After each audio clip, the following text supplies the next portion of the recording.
Okay, so we all talk about the weather, right? It's like the ultimate small talk.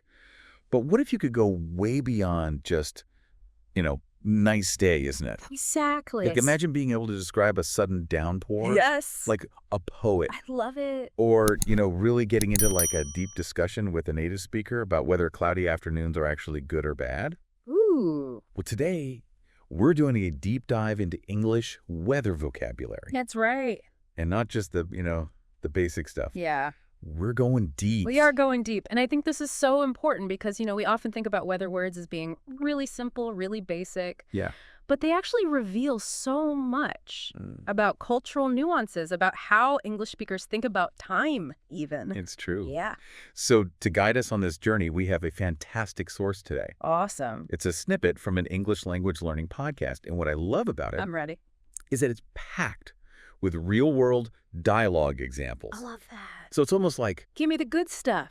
we are flies on the wall listening in on these natural conversations. That's the best way to learn, right? It's like you're immersed in the language. It is. You're picking up on those subtle cues that you wouldn't get from a textbook. Exactly. Yeah. So the podcast kind of starts off, with your classic vocabulary rundown.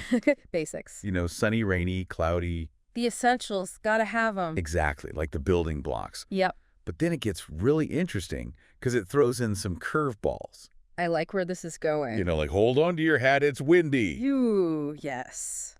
And that's where you start to see the personality of the language come out. I know. Right. Because wind, Yeah. it's not just air moving around. It's got this force, this energy. It's active. Exactly. Like a whoosh. Exactly. And you can almost feel that Oh, no. in the way that native speakers would say it. I know. With a bit more emphasis. Yes. A bit more oomph. Ooh, I love that. Oomph.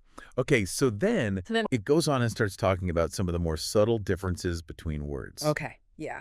And this is where I really started to think, I need to pay more attention. Yeah. Because, Yeah. it talked about the difference between cloudy and stormy.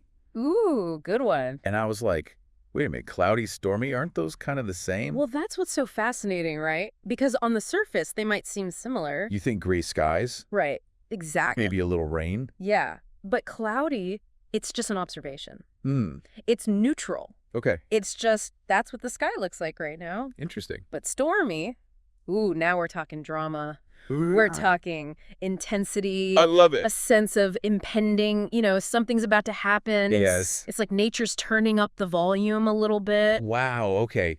You've blown my mind already. It's exciting, right? I know, because I never really thought about cloudy as being neutral. I know, and that's the thing with language learning, right? Yeah. You focus on the dictionary definition.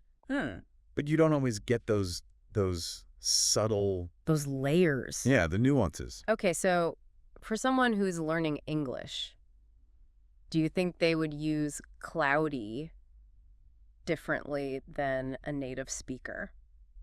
It's very possible. Interesting. Because when you're learning a new language, you kind of focus on those basic meanings, right? Right. So you might say, oh, it's cloudy, and think, oh, this is bad. My plans are ruined. Yes, exactly. But a native speaker might hear cloudy and think, oh, it's a pause. It's a chance to relax indoors. Wow. Maybe read a book. Yeah. It's not necessarily a negative thing. Okay, that makes total sense. Right. So the word itself almost carries a different weight, It does. depending on your background. Yeah. It's like your cultural baggage comes along with it. Exactly. And that kind of leads into something else really cool that this podcast talks about. Oh, tell me more. Okay, so they get into this grammar point. Okay. The present continuous tense, Uh-huh.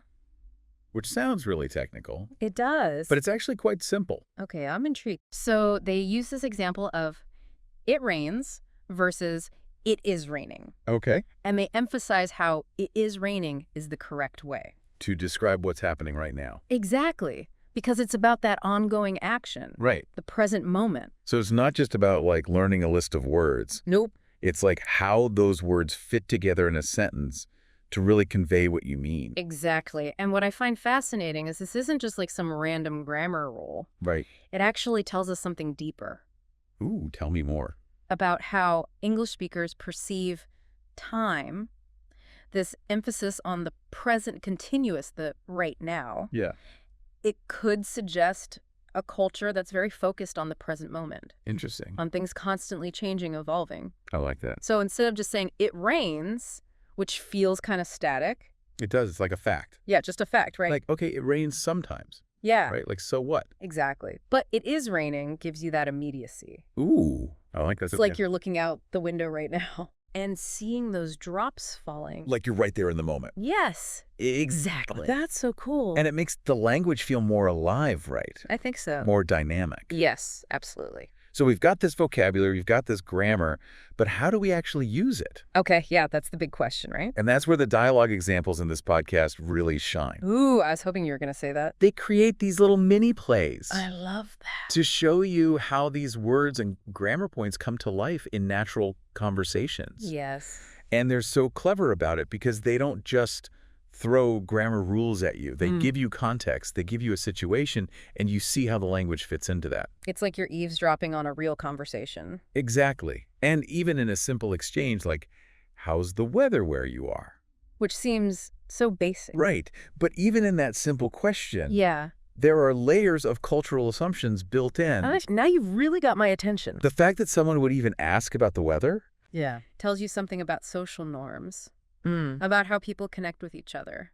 That's true, because I guess in some cultures, asking about the weather might seem pointless. Exactly. Like, why are we even talking about this? Right. But in English-speaking cultures, it's this way of showing you care, of being polite, of starting a conversation. Interesting. And then the response, something like, it's sunny and warm. Right. Sounds pretty positive. Exactly. But even that assumption that sun and warmth are good, Yeah. that's not universal. Oh, wow. Okay. So you could have someone from a different culture who hears, it's sunny and warm, and thinks, it's too hot. Yeah, I'd rather be inside. Right. Exactly. That's so interesting. So even something as simple as describing a sunny day Yeah. can open up this whole discussion I know. about cultural perspectives and values. That's why I love language. It's fascinating. It's like there's always something more to discover. It's a window into another way of seeing the world, yeah. And the podcast takes it even further with dialogues about planning a trip. Oh, yeah, trip planning. That's where the weather really comes into play. I know.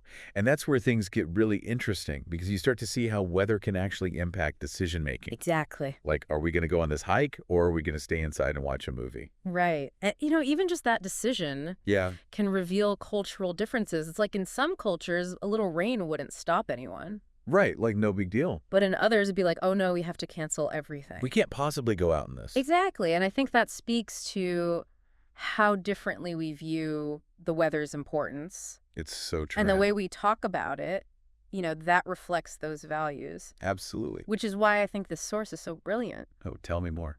It's not just about, teaching you words and grammar in isolation. It's like it's giving you the tools to actually use them. In the real world. Exactly. Like out there in the wild. Yes. With real people. And that's where the exercises come in. Ooh, the exercise. I'm excited to hear about these. Okay, yeah, because they're not like your typical grammar drills. No, they're not boring at all. They're fun. They're engaging. Okay, so spill the tea. Okay, so one of them is called fill in the blanks. Okay, I like it. And it's all about mastering that present continuous tense. That we were talking about. Exactly. So you get these sentences like, it blank raining right now. Yeah. And you have to choose the right form of the verb. Like is or are. You got it. It seems simple, but it forces you to think. About the structure. Yes. Like how it all fits together. It's like a puzzle. It is. It's a grammar puzzle. I love it. And then there's this other exercise Okay. where you have to match descriptions to weather conditions. Ooh. So you might see a phrase like, the sky is full of dark, heavy clouds. Okay. I can picture that. Right. And then you have to connect that to stormy. Okay, so it's about building those connections. Exactly. Between the image and the word. I love that. It makes it stick in your brain. It does. And speaking of pictures, Yes. there's this exercise where you imagine you're a photographer Oh, wow. capturing these amazing weather scenes, Ooh. and you have to describe what you see. Using as much detail as possible. Yes. Go beyond just, it's sunny.